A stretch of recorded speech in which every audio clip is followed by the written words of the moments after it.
Hello viewers. तो आज की क्लास में हम कॉन्टिन्यूटी एंड डिफरेंशिएबिलिटी से रिलेटेड एक इम्पॉर्टेंट और कॉन्सेप्चुअल प्रॉब्लम सॉल्व करेंगे, राइट। और यहाँ पर जो हमें प्रॉब्लम दी हुई है वो है कि we have to discuss the continuity and differentiability of f of x is equal to tan of 2 pi times greatest integer of 2x minus pi divided by 1 plus greatest integer of x raised to 4 at x is equal to pi, right. तो यहाँ पर हमें दो बातें देखनी है। जो function हमें f ऑफ x यहाँ पर दिया हुआ है, हमें ये चेक करना है कि ये फंक्शन जो है f ऑफ x ये x इज इक्वल टू पाई पर कॉन्टिन्यूस है या नहीं है। और जो दूसरी बात है वो ये है कि ये फंक्शन जो है वो x इज इक्वल टू पाई पर डिफरेंशिएबल है या नहीं है, राइट। तो चलिए देखते हैं कि हम कैसे इसे यहाँ पर प्रूव करेंगे कि जो f ऑफ x है वो कंटिन्यूस है या नहीं है, या डिफरेंशिएबल है या नहीं है x इज इक्वल टू पाई पर। तो व्यूअर्स, यहाँ पर हम क्या करेंगे कि जो यूजुअल मेथड होती है किसी भी फंक्शन को कॉन्टिन्यूस या डिफरेंशिएबल प्रूफ करने के लिए, कि हम राइट हैंड लिमिट निकालते हैं और लेफ्ट हैंड लिमिट निकालते हैं, और फंक्शन की जो वैल्यू है वो उस पॉइंट पर हम कैलकुलेट करते हैं, और फिर हम देखते हैं कि ये तीनों क्वांटिटीज़ इक्वल होती हैं या नहीं होती हैं। तो उस तरीके से हम बताते हैं कि फंक्शन जो है वो कॉन्टिन्यूस है या नहीं है, राइट। और डिफरेंशिएबिलिटी के केस में हम क्या करते हैं कि हम लेफ्ट हैंड डेरिवेटिव निकालते हैं और राइट हैंड डेरिवेटिव निकालते हैं, राइट। और देखते हैं कि जो लेफ्ट हैंड डेरिवेटिव है वो एग्जिस्ट करता है या नहीं करता है, या वो फाइनाइट है या नहीं है। और उसी तरह राइट हैंड डेरिवेटिव को भी देखते हैं कि वो एग्जिस्ट करता है या फाइनाइट है या नहीं है। और फिर अगर दोनों वैल्यूज़ जो हैं वो इक्वल आ जाती हैं, मान लेते हैं, तो हम ये कहते हैं कि लेफ्ट हैंड डेरिवेटिव और राइट हैंड डेरिवेटिव वो एग्जिस्ट करता है और फाइनाइट है, और दोनों जो हैं वो इक्वल हैं। तो हम यहाँ पर ये क्लेम करते हैं कि जो फंक्शन है वो डिफरेंशिएबल है, राइट। और कंटिन्यूटी में राइट हैंड लिमिट निकालते हैं, देखते हैं यहाँ पर कि ये एग्जिस्ट करती है और फाइनाइट है। लेफ्ट हैंड लिमिट निकालते हैं, देखते हैं कि वो एग्जिस्ट करती है या फाइनाइट है, और वैल्यू ऑफ द फंक्शन निकालते हैं उस पॉइंट पर, जैसे यहाँ पर x इक्वल टू पाई दिया हुआ है, और देखते हैं कि क्या राइट हैंड लिमिट और लेफ्ट हैंड लिमिट दोनों एग्जिस्ट करते हैं और फाइनाइट हैं और दोनों इक्वल हैं, और ये दोनों वैल्यूज़ फिर जो है फंक्शन की जो वैल्यू है उस पॉइंट पर उसके इक्वल होते हैं। तो तब हम ये क्लेम करते हैं कि जो फंक्शन है वो कॉन्टिन्यूस है, राइट। तो इस प्रॉब्लम में हम ये सब नहीं करेंगे, राइट। तो यहाँ पर हम ऐसा क्यों नहीं करेंगे?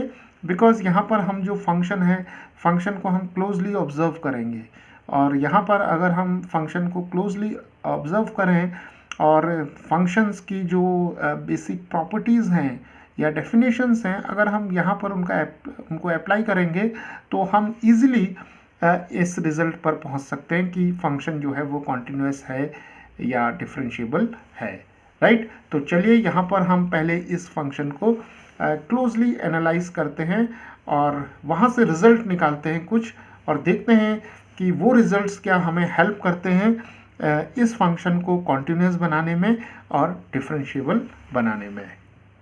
तो इस फंक्शन में देखिए दो चीज़ें हैं, राइट। तो देखिए जो सबसे पहली चीज़ है वो ये है कि यहाँ पर एक हमारे पास ट्रिग्नोमेट्रिक फंक्शन दिया हुआ है, टेंजेंट फंक्शन, और टेंजेंट फंक्शन के अंदर जो एंगल दिया हुआ है हमें, उस एंगल जो एंगल दिया हुआ है वो एंगल जो है उसमें ग्रेटेस्ट इंटीजर फंक्शन भी इन्वॉल्व है, राइट। तो देखिए यहाँ पर हमारे पास greatest integer of 2x minus pi दिया हुआ है, राइट। और ग्रेटेस्ट इंटीजर फंक्शन की अगर हम डेफिनेशन देखें तो वहाँ से हमें ये पता लगता है कि जो ग्रेटेस्ट इंटीजर फंक्शन है वो हमें हमेशा जो है एक इंटीजर देता है, राइट। तो 2x माइनस पाई जो होगा वो हमेशा हमें एक इंटीजर देगा, राइट। तो अगर मैं इस इंटीजर को हम मान लेते हैं यहाँ पर से n मान लेते हैं, राइट। 2x माइनस पाई को हम इंटीजर n ले लेते हैं, राइट। तो तब देखिए कि जो हमारे पास ये जो ऊपर वाली टर्म है, यानी कि जो न्यूमरेटर में जो टर्म है वो बन जाएगी हमारी tan 2 पाई टाइम्स n बन जाएगी, राइट। और देखिए यहाँ पर 2 टाइम्स n हमारे पास है 2 टाइम्स n, तो 2 टाइम्स n को भी हम एक नया इंटीजर मान लेते हैं m, राइट। तो अब ये जो टर्म है वो बन जाएगी हमारी tan of m, right, where m is some integer, right. और tan m को हम लिख सकते हैं sin m over cos m, right.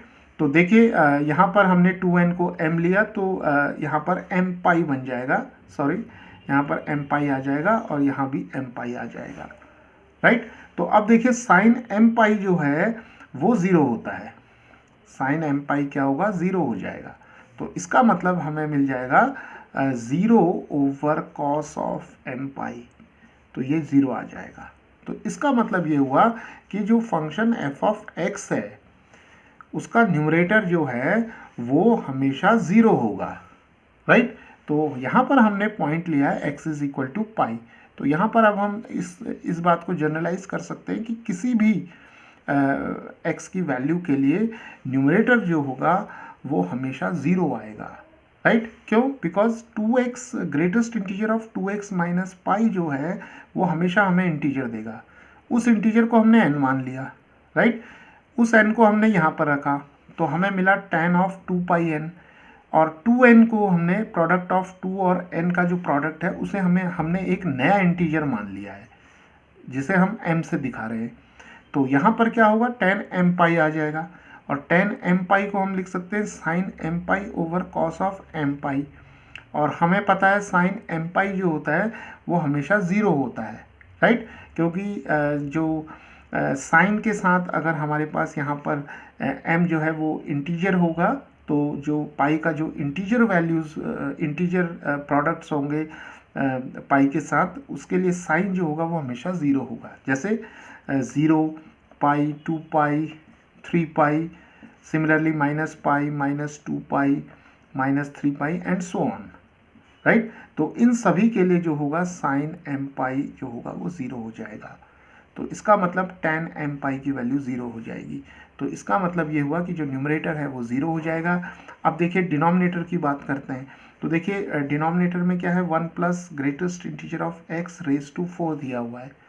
तो अब देखिए ये क्वांटिटी कभी भी 0 नहीं होगी, राइट।